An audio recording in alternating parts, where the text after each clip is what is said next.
إنك أنت العليم الحكيم. قال رب اشرح لي صدري ويسر لي أمري واحلل عقدة من لساني يفقهوا قولي. صدق الله العظيم. Hadratul Mukarramin, para jamaah Majelis Taklim Malam Minggu Musalla Iman Yakin. Seperti biasa ya, sebelum kita memulai pengajian kita, pertama kita baca suratul Fatihah. Kita niatkan, kita kirimkan untuk para guru-guru kita, para orang tua kita, wabil khusus guru kita Al-Fadhil Haji Nur Ali, Haji Anwar, juga pengarang kitab Nasrul Ibad Syekh Muhammad Nawawi bin Umar Al-Jawi Al-Bantani, juga muallif matan kitab Al-Munabbihat Al-Istidad Liyawmil Ma'ad Syekh Syihabuddin Ahmad Ibnu Hajar Al-Asqalani. Semoga ilmu yang kita pelajari diberikan kemanfaatan dan ridho dari Allah Subhanahu wa taala. Al-Fatihah dari ridhonya wa Nabi Muhammad Mustafa Rasulullah sallallahu alaihi wasallam. Thumma ila arwahi abaihi wa ikhwanihi min al-anbiya wal mursalin wa li kulli minhum wa sahabati wal qarabati wa tabi'ina lahum bi ihsan ila yaumil. ثم إلى أرواح الأولياء الصالحين والفقهاء والمفسرين والمحدثين والعلماء العاملين ومشايخنا في الدين، خصوصا إلى الشيخ النووي المدني، الشيخ أحمد الأصفر وقرآن الشيخ أيضا بأن الله يريد رجاتهم الجنة وينفعنا ويحفظنا وينصرنا ببركاتهم وأسرارهم وأنوارهم وعلومهم في الدين والدنيا والآخرة. الفاتحة. أعوذ بالله من الشيطان الرجيم. بسم الله الرحمن الرحيم. الحمد لله رب العالمين الرحمن الرحيم مالك يوم الدين. إياك نعبد وإياك نستعين اهدنا الصراط المستقيم صراط الذين أنعمت عليهم غير المغضوب عليهم ولا الضالين. Amin. Kita awali dengan membacaan akidah mujmalah seperti biasa.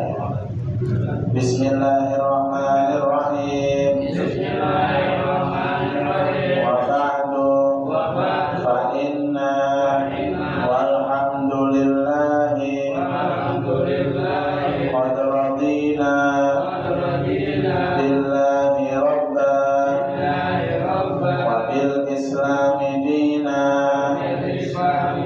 wa bi muhammadin nabiyya wa rasula wa bil qur'ani imama wa bil ka'bati qiblatan wa bil mu'minina ikhwana wa tabarra'na min kulli dinin yukhalifu dinal islam wa amanna bi kulli kitabin anzalahu Allah wa bi kulli rasulin arsalahu Allah wa bi malaikatillahi wa bil qadari khairihi wa syarrihi wa bil yaumil akhir wa bi kulli ma jaa bihi Muhammadur Rasulullah sallallahu alaihi wasallam anillah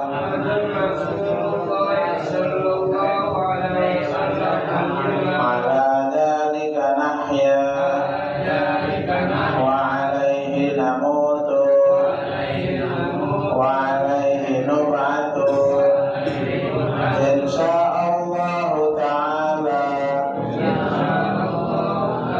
minal aminin alladzina la khawfun alaihim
المصطفى بلغ مقاصدنا واغفر لنا ما مضى يا واسع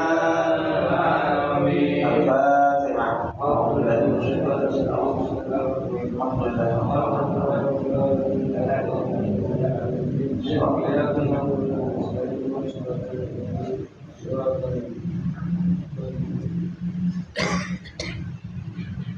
Bismillahirrahmanirrahim. Kita melanjutkan sekarang masuk bab sudasi, bab nasihat yang 6 perkara ya. Jadi ada 6 perkara dalam setiap nasihatnya. Semuanya ada 10 perkara Pak. Ini kita udah 6 ya. Dalam tahun ketiga atau kedua? Tahun ketiga ya. 3 ya. Udah yang perkara 6 ini. Masih ada 10 tahun ketiga udah berapa? 2 Bismillahirrahmanirrahim. Alhamdulillahirabbil alamin wa bihi nasta'inu ala umuri dunya waddin wa salatu wassalamu ala asyrofil anbiya'i wal mursalin wa ala alihi wa sahbihi ajma'in amma ba'du. Qala al-musannif rahimahullahu ta'ala wa nafa'ana bihi wa bi 'ulumihi fid dharain amin. Babus sudasi. Berkata oleh musannif bab tentang perkara yang 6. Wa fihi, dan di dalamnya, di dalam bab yang 6 ini sab'a asyrata mau'izatan, ada 17 nasihat ya. Kalau lebih sama ya. Sebelumnya itu ya 15-16an. Ada 16 nasihat di dalam bab yang 6 ini. Sintani khobarani wal baqi atharun. Dari 17 ini 2 nasihat merupakan khobar. Ya sudah saya jelaskan, khobar ini artinya hadis Rasul ya. Wal baqi, dan sisanya 15-nya berarti athar. Ya, athar ini umumnya adalah aqwalus sahabi ya, atau perkataan-perkataan ulama, nasihat-nasihat dari sahabat dan nasihat-nasihat dari ulama. Ya, kalau umumnya memang asal itu aqwalus sahabat. Ya, jadi nanti kalau kita belajar tentang ulumul hadis, ada yang disebut hadis, ada yang disebut khobar, ada yang disebut asal. Ya, kalau hadis, nah itu aqwalun wa af'alun wa taqrirun minan nabi. Ya, perkataan, ya perbuatan ataupun ketetapan nabi itu hadis. Nah, sementara khobar, ya ini ada yang mengatakan sama dengan hadis. Ya, ada juga yang mengatakan khobar lebih umum. Ya, jadi perkataan sahabat juga masuk ke dalam khobar. Nah, asal ya ini dikhususkan istilahnya untuk aqwalus sahabat, ya, perkataan atau nasihat-nasihat atau hikmah-hikmah yang diucapkan ataupun yang diperbuat oleh para sahabat. Ya, kadang sahabat yang berijtihad ataupun memang sahabat yang mengambil intisari dari apa yang dikerjakan Rasul. Ya. Jadi sahabat Pak ya, kalau kita membaca riwayat, ada berapa sih jumlah sahabat Nabi? Ya. Nah itu banyak versinya Pak ya. Jadi para ulama juga berbeda pendapat ya masalah sahabat. Ya, kalau Imam An-Nawawi ini lebih longgar ya. Mungkin kata beliau itu ada sekitar 100.000 sahabat. Ya. Kalau definisi sahabat sendiri kan Pak juga banyak ulama yang berbeda-beda. Ada yang mendefinisikan man laqiyan Nabi, orang yang bertemu dengan Nabi, ya, wa mata ala Islam, dan dia meninggal dalam keadaan Islam. Nah, sekarang pertanyaan ini yang bertemu dengan Nabi kan banyak Pak. Ada yang tua, ada yang masih balita. Ya, apakah balita itu disebut sahabat juga? Ya. Nah, dia Nah, Imam Nawawi ini lebih longgar. Jadi walau ghairu mumayyizin, kalau kata beliau, meskipun belum mumayyiz, ya, ketika dia semasa dengan Rasul dan bertemu dengan Rasul walaupun belum balik, nah itu menurut Imam Nawawi kategori sahabat juga. Ya. Bahkan ada juga yang lebih longgar lagi, orang yang merasakan kehadiran Nabi walaupun dia tidak melihat Nabi. Ya, misalnya di saat orang Nabi ada di kejauhan, ya, itu Nabi Muhammad, tapi dia remah-remah, itu masih ada yang dikatakan sahabat. Bahkan ada juga orang yang tidur di masjid, kemudian Rasul datang di masjid, Rasul melihat orang itu, ya, nah itu juga ada yang mengatakan itu termasuk sahabat. Nah, cuma beda dengan Ibnu Hajar, Imam Ibnu Hajar Al-Asqalani, beliau lebih ketat. Ya, artinya, ya menurut beliau hanya ada 11.000 sampai 12.000 sahabat saja. Ya, 11 ribuan lah. Ya. Dan ulama itu Pak menulis itu tentang apa? Biografi sahabat ada. Ya. Nah, ada Al-Isobah fi Tamyiz Sahabat. Itu karangannya Imam Adz-Dzahabi itu. Ya, Al-Isobah fi Tamyiz Sahabat, itu beliau menulis biografi sahabat. Dan sahabat yang paling apa? Tua yang pertama sampai sahabat yang meninggal terakhir, yaitu apa? Sahabat Tufail itu. Jadi beliau bertemu itu muasyarah sama Imam Madhab, ya, Abu Hanifah. Abu Hanifah kan kalau kita lihat beliau itu ya lahir 90-an Hijriah lah, 92 atau berapa. Sementara Tufail itu wafat ya tahun 104 Hijriah. Jadi masih bertemu, ya, Tufail dengan Imam Abu Hanifah. Nah, sahabat banyak meriwayatkan hadis tentunya, juga banyak sahabat yang berijtihad dan mendapatkan mendapatkan karomah dari Allah, ya, sehingga banyak dijadikan teladan hikmah-hikmah dari Imam.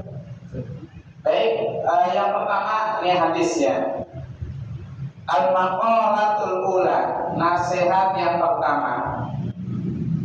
Qala Nabi sallallahu alaihi wasallam, bersabda oleh baginda Rasul sallallahu alaihi wasallam, sittatu asya'a, ada 6 perkara. Hunna gharibatun, keenamnya itu merupakan gharibah, hal yang asing, hal yang aneh. Gharib, ya, ai ba'idatun anil munasabati, ai artinya gharib artinya jauh dari kesesuaian atau dari kecocokan. Fi sittati mawadhi'a, jadi ke-6 perkara itu asing pada 6 tempat. Ya, apa saja Pak yang dinyatakan asing pada 6 tempat itu? Yang pertama, al-masjidu gharibun, masjid itu aneh atau asing. Kapan? Atau pada tempat apa? Idza kana al-masjidu mabniyan fi ma baina qaumin la yusalluna fihi.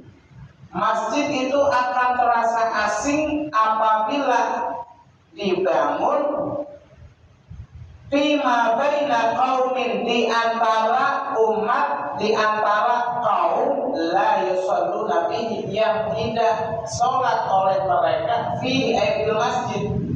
Ya, ini masjid jadi asing Pak, karena gak ada yang sholat. Ya, masjid dibangun di suatu kaum, sementara kaumnya tidak sholat di masjid, maka masjid itu akan menjadi gharib, menjadi aneh. Masjid yang harusnya dijadikan untuk sholat berjamaah, untuk ittihadul ummah, mempersatukan umat, ini tidak ada yang sholat di dalamnya, maka masjid itu akan menjadi gharib, menjadi terasingkan. Ya, ini banyak Pak kejadian nantinya. Oh ya, bangun masjid, Cuma yang sholat ya nggak ada. Masjid cakep-cakep, dibangun bagus-bagus, iya jamaahnya nggak ada. Nah, itu amat. Itu masjidnya akan jadi goreng. Itu sholat dibangun terus subuhnya dibuat gitu. Nah, itu dia. Musola, masjid dibangun, dikunci. Ya, subuh agak ada yang bukain, agak ada yang sholat di dalamnya. Ya, maka masjid menjadi goreng. Ya, karena tadi itu Pak, orang banyak yang membangun masjid yang dalilnya agar apa? Agar bisa makmur pengurus masjidnya, dan itu banyak. Ya, saya beberapa menjumpai artinya kalau di perumahan, di komplek-komplek, itu mohon maaf setiap komplek itu pasti punya masjid. Ya. Dan ketika saya bertanya, emang apa? Kalau Jumatan dapat apa? Dapat uang jariah, itu kotak amal jariah lumayan. Nah itu ada banyak sendiri. Ya walaupun memang ya niatnya kadang memang ada yang buat ya pembangunan masjid, tapi naudzubillah ya ada juga yang untuk memakmurkan pengurusnya. Nah itu maka dalam hal itu masjid menjadi gorib, menjadi asing, karena masjid itu dibangun di apa? Di antara kaum umat yang tidak sholat di dalamnya. Nah itu yang pertama. Kemudian yang kedua, nah ini kalau ini bisa ke dalam diri kita. Wal mushafu gharibun, dan mushaf, ya mushaf Al-Quran gharibun itu akan menjadi asing. Idza kana al-mushafu mawdu'an fi manzili qaumin la yaqra'una fihi. Ketika mushaf itu diletakkan di rumah orang yang tidak pernah membacanya. Ya, mushaf jadi pajangan doang, tidak pernah dibaca, maka akan menjadi goreng. Kalau goreng kan Pak orang asing, sementara kita dengan Al-Quran kan Pak kita minta syafaatnya juga. Ya, Iqra'ul Quran fa innahu ya'ti yaumal qiyamati syafi'an li ashabihi. Bacalah Al-Quran, karena nanti di hari kiamat Al-Quran datang. Dia suka baca saya, ya Allah selamatkan dia dari api neraka. Dan kita syafaat Pak sama Al-Quran, sama mushaf, ya sama Al-Quran. Jadi jangan kita panjang saja mushaf kita. Pastikan di rumah ada mushaf ya, 1, 2. Apalagi zaman sekarang ini mushaf banyak yang apa? Bagus-bagus. Ada yang lengkap warna-warni sama tajwidnya. Ya, ada yang Al-Quran hafalan dan sebagainya. Ya, jangan dipajang doang, kita baca juga. Nah, karena tadi itu ketika kita tidak membacanya, maka dia akan menjadi goreng, orang asing bagi kita, sesuatu yang asing. Nah, kalau asing kan udah kenal Pak sama kita. Ya, kita takut nanti di hari kiamat kita tidak kehilangan pemberi syafaat, salah satu pemberi syafaat. Karena tadi Al-Quran ya di hari kiamat akan menjadi syafi'an li ashabi, pemberi syafaat bagi orang yang suka membacanya. Ya. Guru nanya guru. Iya. Bacanya subuh doang guru. Apa? Bacanya subuh doang. Gak apa-apa kan? Yang penting baca. Yang penting baca. Ya. Kan pernah kita baca nih di bab sebelumnya, haknya Al-Quran itu minimal selama 1 tahun kita katakan 1 kali. Ya, haknya Al-Quran minimal 1 kali. Alhamdulillah sebulan. Alhamdulillah sebulan sekali maju tuh. Ya, mudah amat ya lebih bagus. Karena udah dapat 6 juz. Alhamdulillah. Jadi kan kita nabung. Nah, kita kalau udah mulazamah dengan Al-Quran, berinteraksi dengan Al-Quran Pak, itu akan menjadi teman karib kita, ya kan? Ya Allahumma ja'al Quran lana fid dunya Qorina, wabil qabri munisa, di kuburan sebagai penerang. Di dunia qorina, di dunia ini sebagai qorin. Qorin itu teman, Pak. Artinya kita kalau teman kan enak sering main gitu kan. Nah, kemudian kita jadikan teman kita baca setiap hari, ya kan? Nah, kita doa wabil qabri munisa. Ketika dikubur kita mohon Al-Quran sebagai penerang, ya. Sama wa ala sirati nuro, ketika kita ada di jembatan Shiratal Mustaqim, sama jadikan penunjuk jalan, cahaya jalan, ya. Nah, udah. Nah, itu jadi mushafnya supaya tidak menjadi orang asing bagi kita baca. Yang ketiga, wal Qur'anu gharibun idza kana mahfuzan, dan Al-Qur'an, bacaan Al-Qur'an, ajaran Al-Qur'an itu asing idza kana mahfuzan, ketika dia dijaga, dihafal fi jawfil fasiki, di tenggorokannya orang-orang fasik. Ai fi qalbi man ittaqadahu, ai artinya orang yang menghafal Al-Qur'an, ya, dia menghafal di hatinya, meyakininya, walam ya'mal bima fihi, tetapi dia tidak mengamalkan apa yang ada di dalam Al-Qur'an. Ya, akan menjadi gori, dia hafal Al-Qur'an, ya, tapi tidak mengamalkan apa yang ada di dalamnya. Ya, makanya menjadi orang asing, menjadi gharib. Nah, itu yang ketiga. Yang keempat, sudah 6, 3, 4, 5, 6.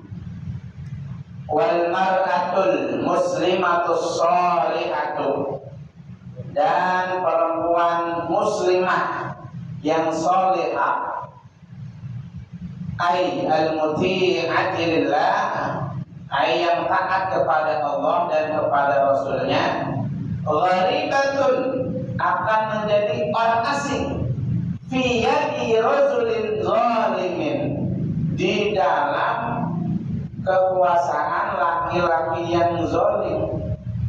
Ay idza kanat fi ismati zaujin mujawizin 'anil haqqi ilal batil.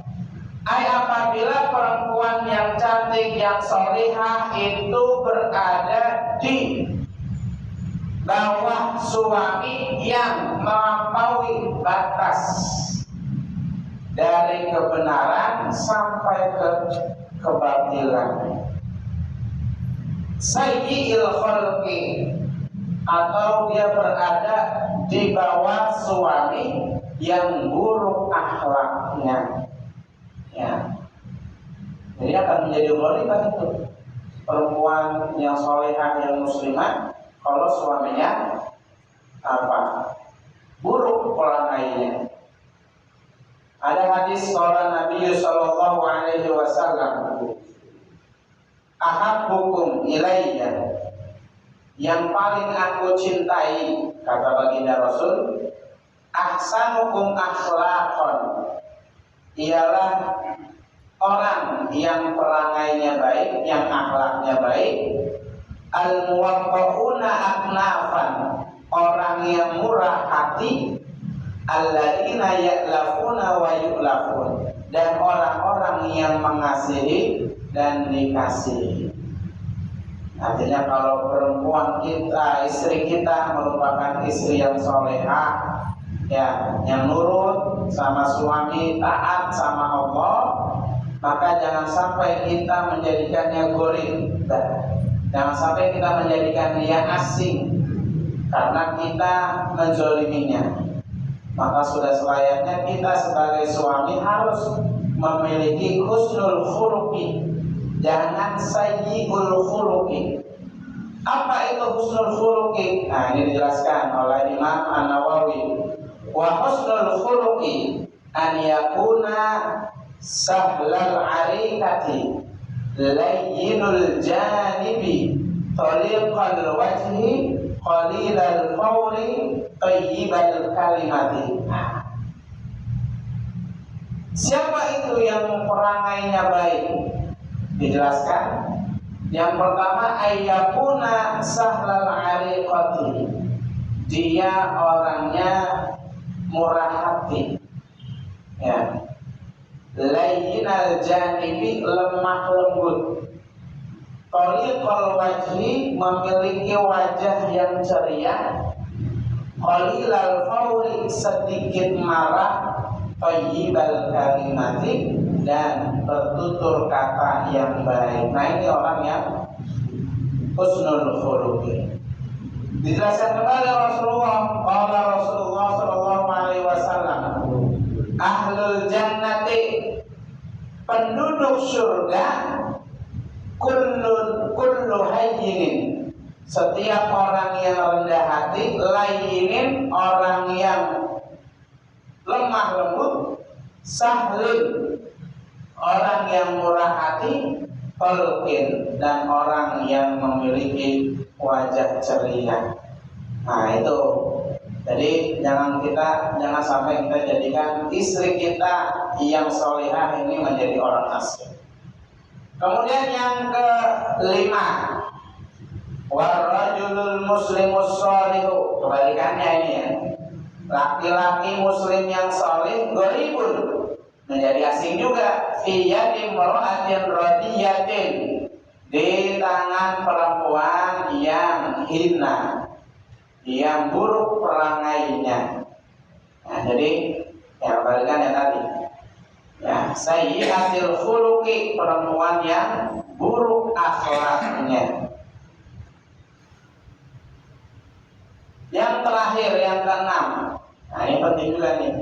Wal alimu, dan orang yang alim, dan orang yang berilmu, dan para ulama, gharibun, itu akan menjadi asing idza kana muqiman baina qaumin la yastami'una ilaihi, apabila dia tinggal di antara kaum umat yang tidak mendengarkan perkataannya. Ya. Jadi namanya itu Pak tuh, semuanya akan menjadi gharib. Ya, kalau tidak tidak ditempatkan pada tempat yang baik, pada tempat yang benar. Dikuatkan oleh hadis Nabi, summa qala Nabiyyu alaihi salatu wassalam, inna Allah ta'ala la yansuru ilaihim. Nabi bersabda, sesungguhnya Allah Ta'ala tidak akan melihat kepada mereka. Ai haula'il qaumul ladina la yasifuna ila kalamil alim.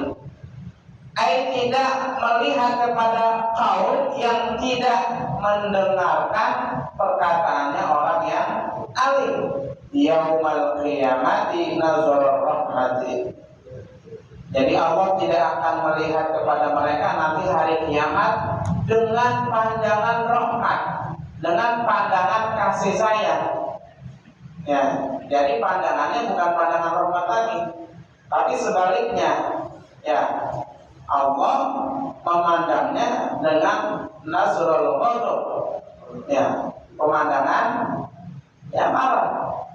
Ya, karena telah mengabaikan 6 hal yang baik, 6 hal yang memang ya diberikan kepada mereka, tetapi mereka malah tidak mendengarkannya. Guru. Ya. Kalau keluarga itu laki bini kasih bayang gimana?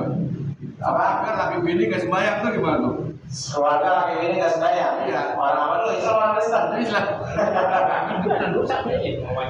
Iya. Kewajiban ya. Jadi kalau ibaratnya sholat itu kan waktu taklifi namanya. Ya, kewajiban mukallaf. Ya, jadi kan seorang itu akan menerima beban syariat kalau dia sudah mukallaf. Ya, dalam hal ini ya balik Islam berakal. Ya, balik Islam berakal. Ketika dia sudah balik, kemudian orang Islam kemudian berakal, maka wajib baginya itu hukum syariat. Wajib sholat, wajib puasa, ya, wajib menjalankan perintah Allah. Ya, kalau dia tidak menjalankannya, ya maka ya udah, dia siap menerima ganjarannya. Ya, kalau dia tidak melaksanakan sholat, ya siap-siap. Artinya azab Allah ada di dunia dan akhirat. Ya, kalau memang di dunia ditakjilkan, ya Allah akan mengazabnya, akan mengujinya. Tapi kalau memang tidak, ya nanti di akhirat siap-siap. Ya, apalagi sholat. Ya, awwalu ma yuhasabu bihil 'abdu yaumal qiyamah as-shalah. Yang pertama kali dihisab, yang pertama kali dihitung nanti hari kiamat. Ada sholat apa kagak? Nah, gitu.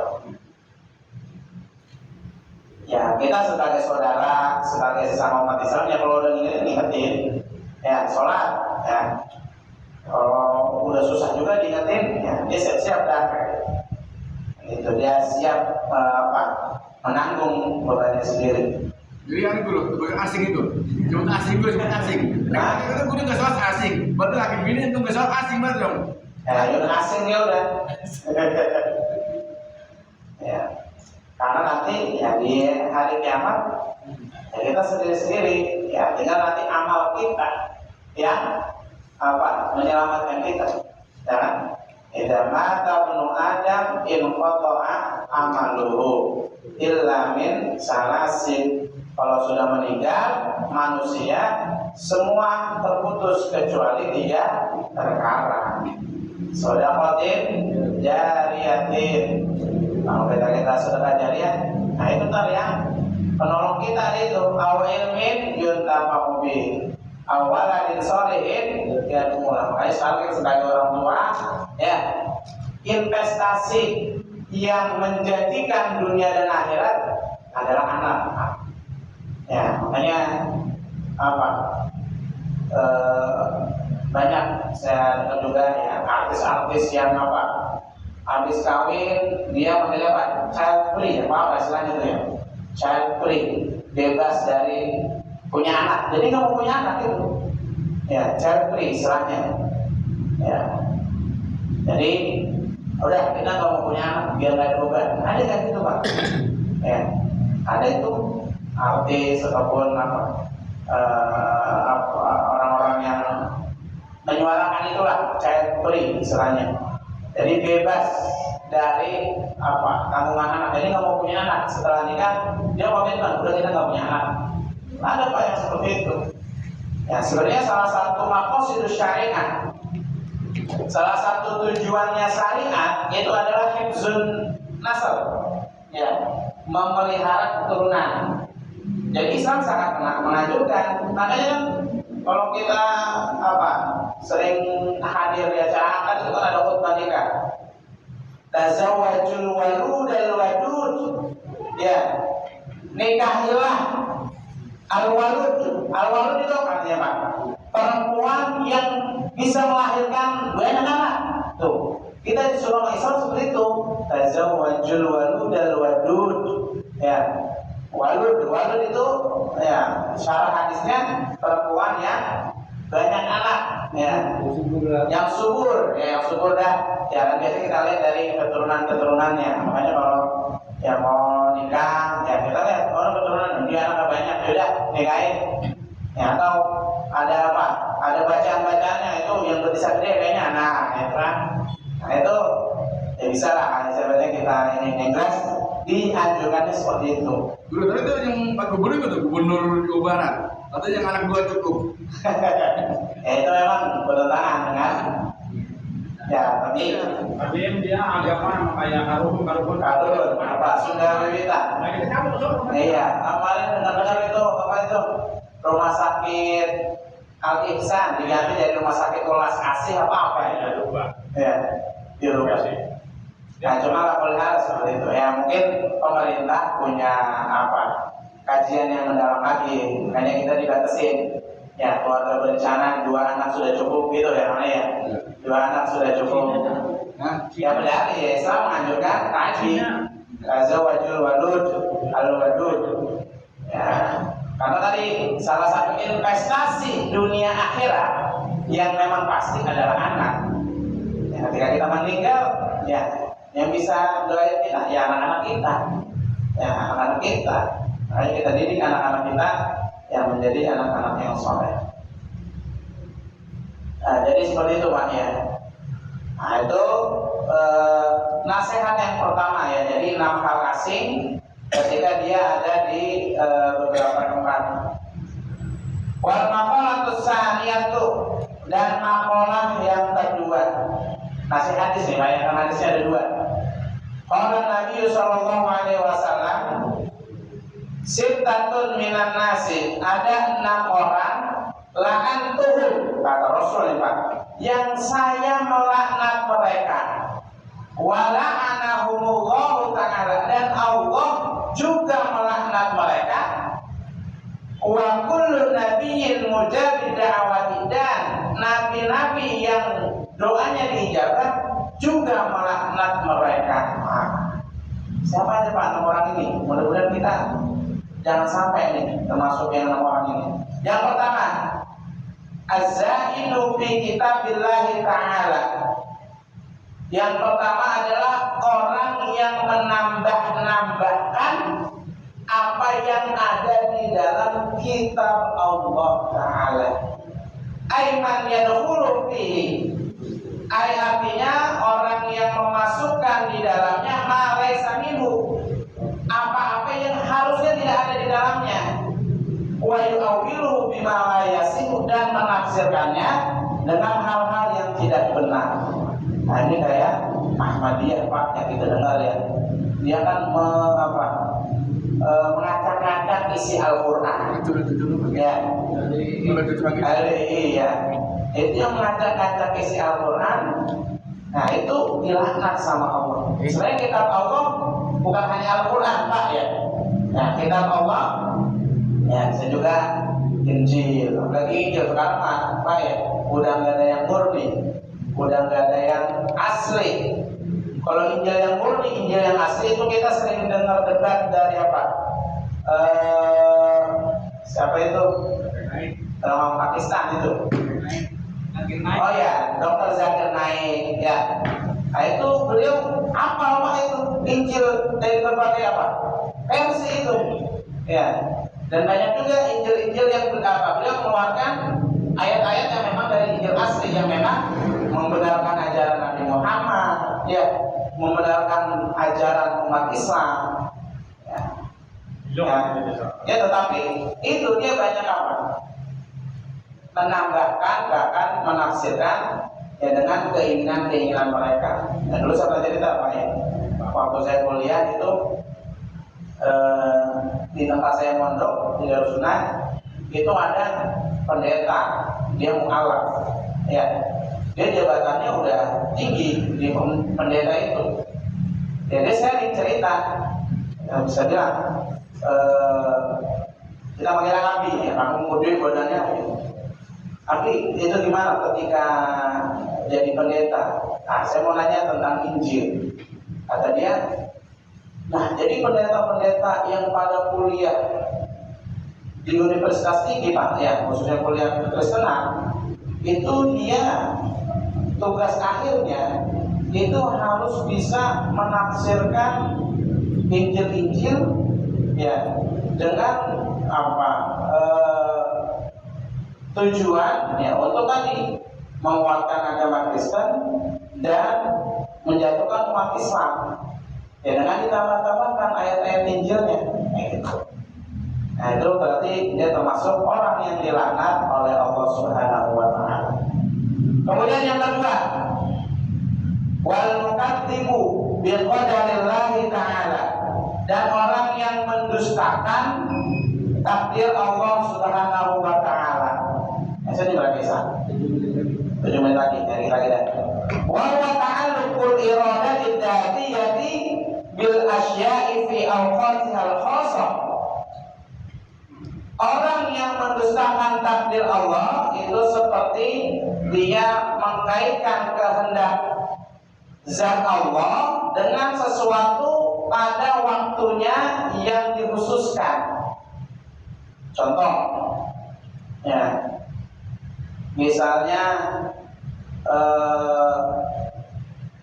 seorang ulama ada yang meninggal, tiba-tiba ada gerhana matahari, nah, langsung dikaitkan, oh ini gerhana matahari karena ada orang yang meninggal nih, orang hebat, ya. Nah itu artinya, itu bukan takdir Allah dia meninggal, ya kan? Ya, atau karena dia meninggal